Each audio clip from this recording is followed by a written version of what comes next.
बुद्धिमान हाथी और अहंकारी बाघ। एक हरा भरा जंगल दिखाई देता है जहां पक्षी चहक रहे हैं और पेड़ धीरे धीरे हिल रहे हैं। एक घने जंगल में सभी जानवर मिलजुल कर रहते थे। वहां एक बुद्धिमान बूढ़ा हाथी था जिसका नाम भानु था और एक शक्तिशाली लेकिन अहंकारी बाघ था, रोहन। भानु को उसकी समझदारी के लिए सम्मान मिलता था, जबकि रोहन को अपनी ताकत पर घमंड था। भानु, एक बड़ा हाथी, धीमी चाल से जंगल में चल रहा है। दूसरी ओर रोहन, एक तेज और शक्तिशाली बाघ, एक चट्टान पर बैठा उसे देख रहा है और हंस रहा है। रोहन हंसते हुए, अरे बूढ़े हाथी, तुम कितने धीमे चलते हो। तुम्हारी चमड़ी झुर्रियों से भरी है और तुम्हारे पास ना तेज पंजे हैं और ना ही दौड़ने की ताकत। तुम्हारी जंगल में कोई कीमत नहीं। भानु धीरे से रुकता है, रोहन की ओर देखता है और मुस्कुराता है। भानु, बल और गति ही सब कुछ नहीं होते मेरे बच्चे। समझदारी और दयालुता भी बहुत महत्वपूर्ण होती है। रोहन अपनी आंखें घुमाता है और चट्टान से कूदकर नीचे आता है।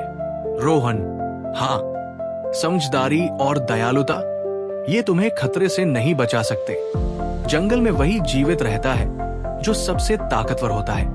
भानु धीरे से सिर हिलाता है और अपने रास्ते पर आगे बढ़ जाता है, जबकि रोहन हंसता हुआ जंगल की ओर भाग जाता है। आसमान काला हो जाता है, बादल गरजते हैं और तेज बारिश शुरू हो जाती है। उस रात जंगल में भयंकर तूफान आया। नदी उफान पर थी और तेज बहाव से सब कुछ बह रहा था। जानवर डरकर इधर उधर भाग रहे हैं, पेड़ टूट रहे हैं और पानी पूरे जंगल में भरने लगता है। रोहन एक चट्टान पर कूदने की कोशिश करता है, लेकिन फिसलकर तेज बहते पानी में गिर जाता है। रोहन डरते हुए, बचाओ, कोई मुझे बचाओ, वो संघर्ष करता है, लेकिन उसकी ताकत इस तेज बहाव के आगे बेकार साबित होती है। भानु एक ऊंची मजबूत चट्टान पर खड़ा है और रोहन को पानी में संघर्ष करते हुए देखता है। बिना समय गवाए वो नदी में उतरता है। भानु, रोहन, मेरी सूंड पकड़ लो। रोहन, जो अब पूरी तरह थक चुका है, डरते हुए भानु की सूंड को पकड़ लेता है। भानु अपनी पूरी ताकत लगाकर उसे पानी से बाहर निकालता है और अपनी पीठ पर बिठाकर सुरक्षित स्थान पर ले जाता है। अब बारिश धीरे धीरे रुक रही है और पानी उतर रहा है। रोहन जमीन पर बैठा थका हुआ सांस ले रहा है। वो भानु की ओर देखता है और पहली बार उसे अपनी गलती का एहसास होता है। रोहन, शर्मिंदा होकर तुमने मेरी जान बचाई, लेकिन क्यों? मैंने तुम्हारा इतना मजाक उड़ाया था। भानु मुस्कुराता है और अपनी सूंड से रोहन को प्यार से थपथपाता है।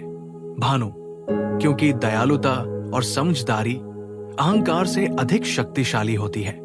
सबसे ताकतवर जीव भी गिर सकता है और जब ऐसा होता है तो उसे बचाने के लिए ताकत नहीं, बल्कि किसी और की मदद चाहिए होती है।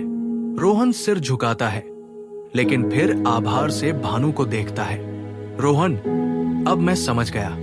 मुझे अपने घमंड पर बहुत पछतावा हो रहा है। धन्यवाद भानु, मैं इस सीख को कभी नहीं भूलूंगा। उस दिन के बाद रोहन बदल जाता है और जंगल के सभी जानवरों के साथ सम्मान से पेश आता है।